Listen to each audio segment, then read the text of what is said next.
Então vamos rapidinho colocar essa aula na internet. É a doutrina das ideias em Platão. Comparado com os que o antecederam, Platão é um mundo. Foi o primeiro grande sistema especulativo da filosofia ocidental. As principais influências de Platão. Primeiro, pitagorismo explica a tendência mística de Platão, a crença na possível reencarnação das almas, a importância que ele dá à matemática. Parmênides, ele substitui o ser de Parmênides, que pertence a Físis, pelas ideias que são transcendentais. Ele, diversamente dos pré-socráticos, não é um físico, ou um fisicalista. Ele é um filósofo que dá às ideias um status transcendental não físico. Isso é uma novidade. Heráclito. O mundo sensível é um mundo em constante transformação, constante mudança. E, portanto, para Platão, não pode ser objeto de conhecimento, porque o objeto do conhecimento é imutável. E Sócrates? Platão tinha 30 anos quando Sócrates foi condenado à morte, e Platão, diversamente desses outros filósofos, ele não era um cosmologista, mas um moralista, um filósofo da ética. Então, também foi uma grande influência. Platão foi discípulo de Sócrates, e Sócrates aparece muito nos seus diálogos. Como eu disse, Sócrates foi um moralista e nada deixou escrito. Ele queria que as suas palavras fizessem efeito nas outras pessoas, e de fato fizeram. Ele defendia que a moralidade é uma forma de conhecimento. Se lhe falta moralidade, é porque lhe falta algo no entendimento do mundo, das pessoas. Isso é o que se chama de intelectualismo moral. Além disso, ele achava que uma pré-condição para a felicidade é a virtude. Pessoas não virtuosas não são felizes.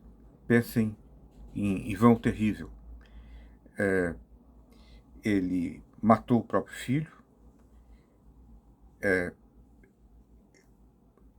ele jogava crianças, jogava bebês das muradas do castelo. No final, morreu aos 53 anos, meio que enlouquecido. Não deve ter sido muito feliz. Sócrates. Todos os atos maus resultam da ignorância, sendo, pois, involuntários. Ou seja, ninguém faz o mal acreditando ser ultimadamente o mal. Mesmo os cangaceiros, eles acordavam, se ajoelhavam e rezavam. O Lampião rezava e ele era seguidor do padre Cícero. Bom, isso pode ser contrastante, mas incoerente, mas mesmo assim é fato. A felicidade é uma condição para a virtude, ou seja, a ausência de virtude implica na ausência de felicidade. Além disso, cometer uma injustiça é muito pior para Sócrates do que sofrer uma injustiça, porque prejudica a alma, o psiquismo, a psique. Para ele, os maus não podem ser felizes. Razão. Os maus sofrerão de sentimento de culpa por agirem contra a natureza humana, ou então eles desvirtuarão as suas almas. Aristóteles diz, não poderão desfrutar da verdadeira amizade, porque os maus só se reúnem para fazer maldade e depois seguem os seus caminhos. Eles não têm algo que é necessário para a verdadeira amizade, o amor, ou coisa assim. E Sócrates foi condenado à morte por incomodar os poderosos com as suas ações virtuosas e falas verdadeiras. Vejam na Apologia, eu não vou repetir isso.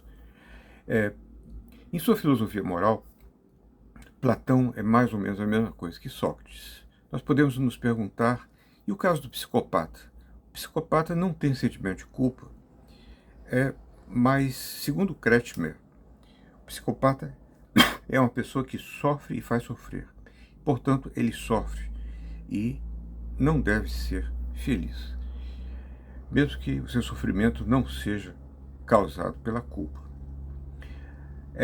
Quando se faz o mal, a pessoa fixa a atenção em algum bem, esquece, põe lá para o subconsciente os males que isso pode originar. Exemplo, Putin foi estudar a história e descobriu que a Ucrânia realmente pertence à Rússia, na cabeça dele. Também para ele, para Platão, o maior bem é o desenvolvimento intelectual e moral do ser humano. Para Platão e para Sócrates. Isso não significa que Platão negue os prazeres do mundo, mas eles precisam ser mediados pela razão. Isso é coisa de bom senso. Nietzsche vai criticar essa posição, mas um pouco da crítica nietzschiana é antecipada e respondida por Platão. E é curioso que Platão deve ter lido, Nietzsche deve ter lido Platão. No Gorgias, Cállicles objetou que Sócrates defendia uma moral de rebanho, moral dos fracos. Como os fracos são maioria, eles acham errado aquilo que faz mal e acabam vencendo por serem maioria. Mas isso parece ser mais ou menos Nietzsche. Então, está aí a origem do pensamento nietzschiano. Cállicles também defendia que o forte, o inescrupuloso, o individualista, era mais sábio que os escravos e homens de rebanho, merecendo mais. O forte, o corajoso, deve reger no Estado. E mesmo deve ter o direito de satisfazer as suas paixões e desejos como bem entender. Aí nós temos Mussolini. Mussolini que mandava os seus ajudantes procurarem todos os dias uma jovem nova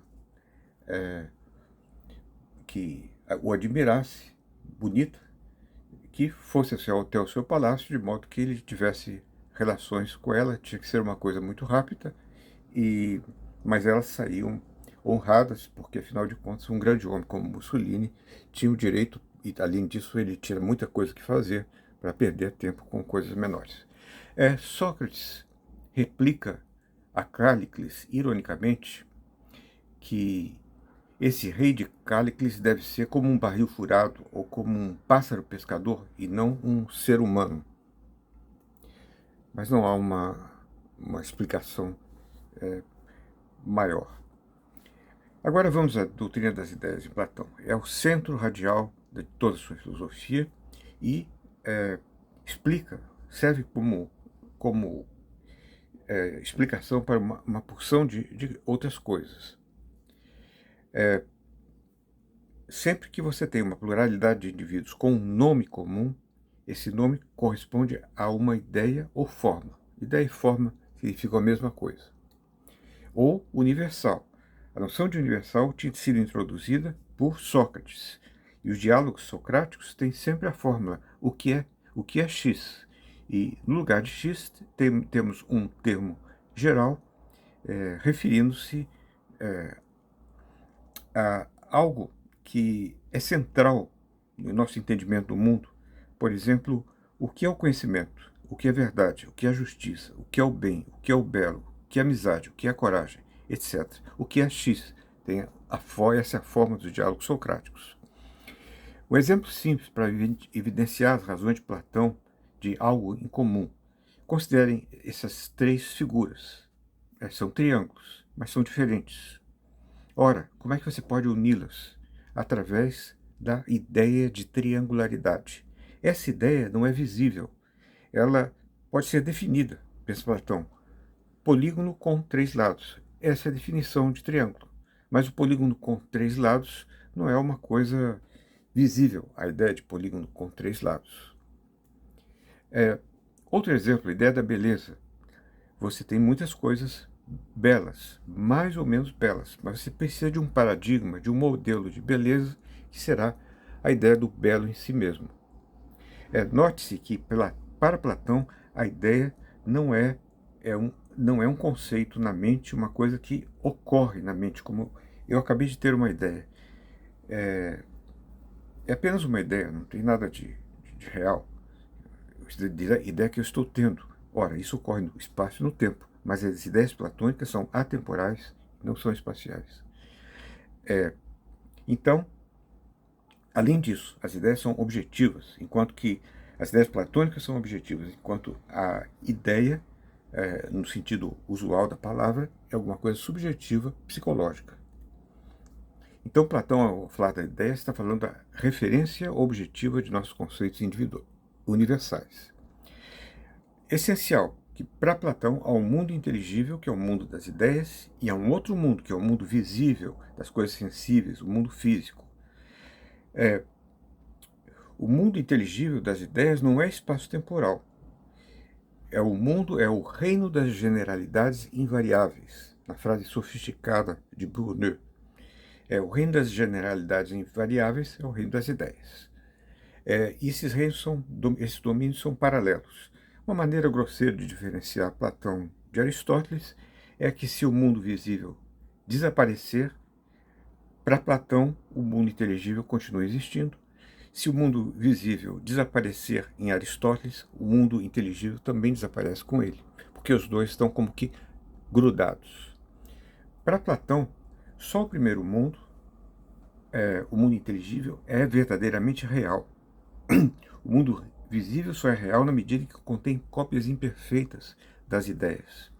Por isso que o platonismo é um idealismo, além de ser um racionalismo extremado, como veremos. Então, isso demonstra com relação a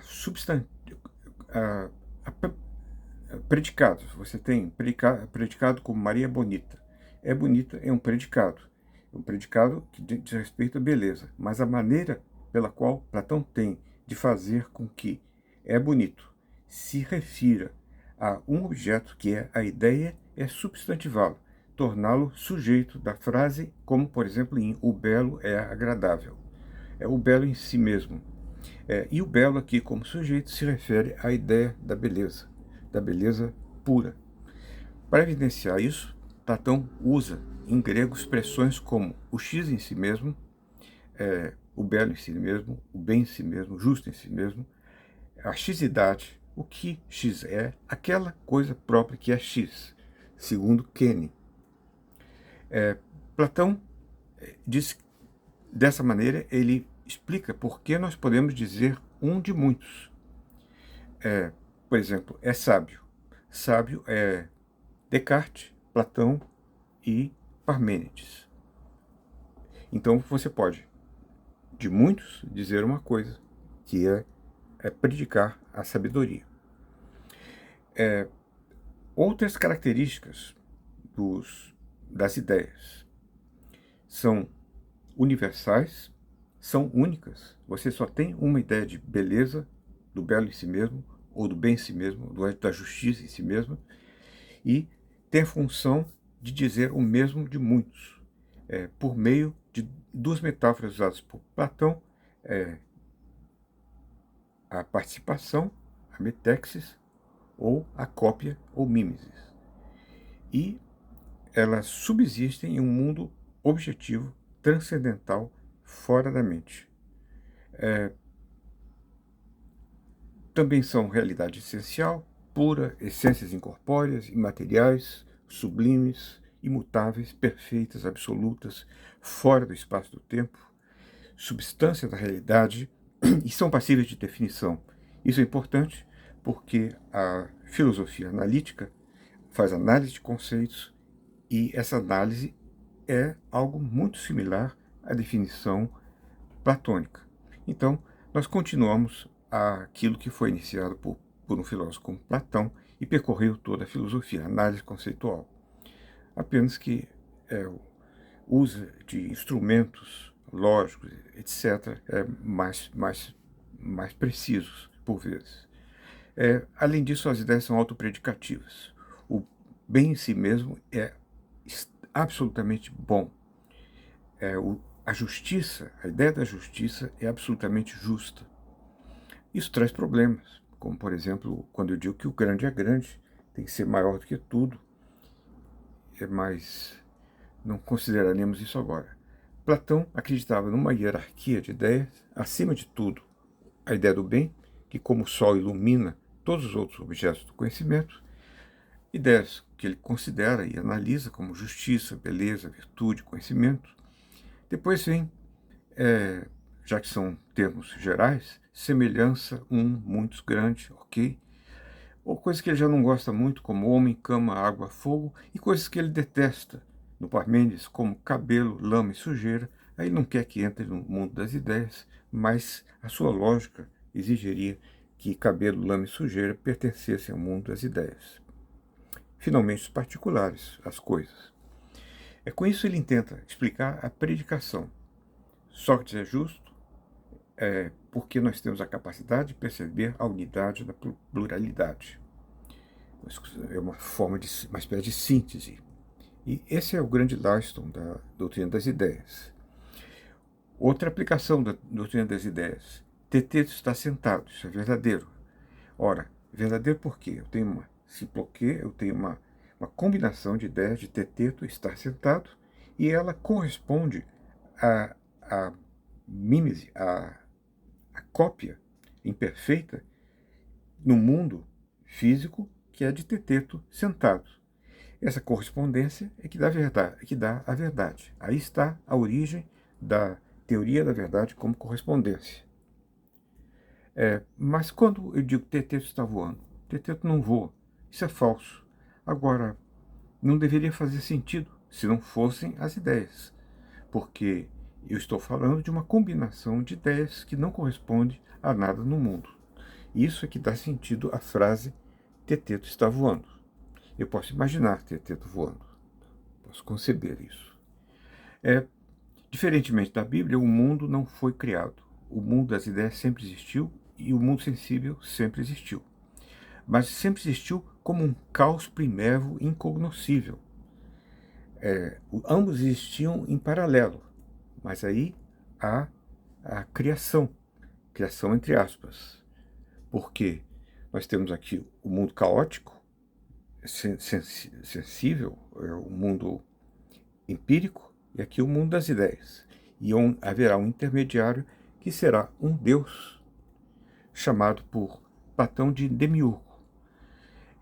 Ele, tendo acesso a ambos, ele formou as coisas do mundo caótico primevo, tomando como modelo as ideias. O Demiurgo pode ser entendido como a simples operação da razão no universo. Nós podemos ter uma interpretação mais sublimada de Platão. O próprio Platão seria capaz disso. Apenas que ele usa de metáforas, de imagens. O mundo, sugere ele, sempre existiu, mas era caótico e informe, não sendo, portanto, acessível ao conhecimento. O Demiurgo, tomando como modelo as ideias ou formas, fez com que o mundo informe se constituísse de indivíduos que informavam as ideias como cópias imperfeitas delas. E isso tornou o mundo físico cognoscível. E nossas almas teriam talvez estado em contato com o mundo inteligível antes de serem incorporadas. Daí que nós já nascemos com conhecimento das ideias que estão apagadas, inconscientes. Mas, na medida que nós temos experiências com essas cópias das ideias que se encontram no mundo, como a cópia da caneta, nós nos lembramos da caneta em si mesmo. Ou, isso é um exemplo grosseiro, mas nós nos lembraremos do que é a justiça em si mesma, ou a verdade em si mesma, ou bem em si mesmo. Isso, então, todo o nosso conhecimento do mundo é um conhecimento através de reminiscência.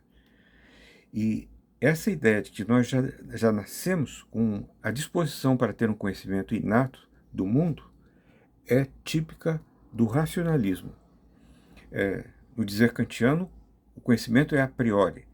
A priori no sentido de que não é proveniente da experiência, mesmo que dependa de nós termos experiência para nos recordarmos daquilo que já sabíamos.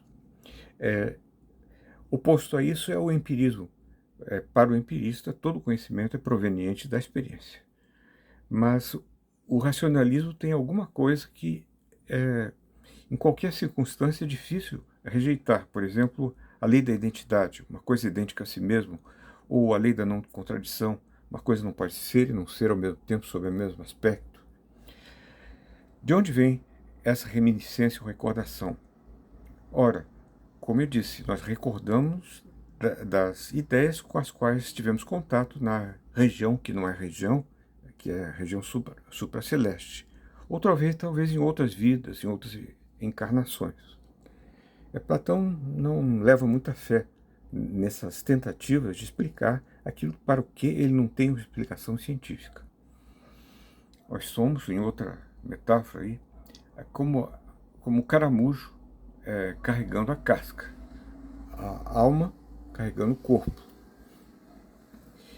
E as coisas particulares só podem ser objeto de juízo e conhecimento na medida em que participam ou copiam as ideias.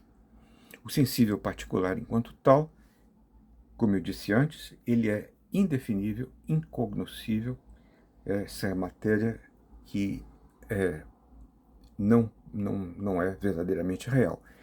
A realidade máxima está nas ideias, uma realidade menor está nas cópias, e uma realidade ainda menor estará na cópia da cópia, que será o trabalho do pintor, por exemplo, ou do poeta trágico.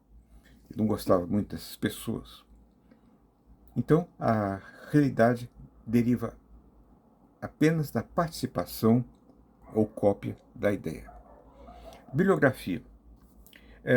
Deve estar muito bom a última versão do Reale, que é o especialista, e a série é a História da Filosofia, volume 1, para introdução mínima. Kenny Copleston. O primeiro volume já foi traduzido para o português, é a maior história da filosofia escrita por uma pessoa só. 12 volumes, parece. Platão é a melhor tradução, é para o inglês. Essa aqui. E se vocês quiserem um compêndio de explicando cada diálogo, Guthrie e Taylor são recomendados.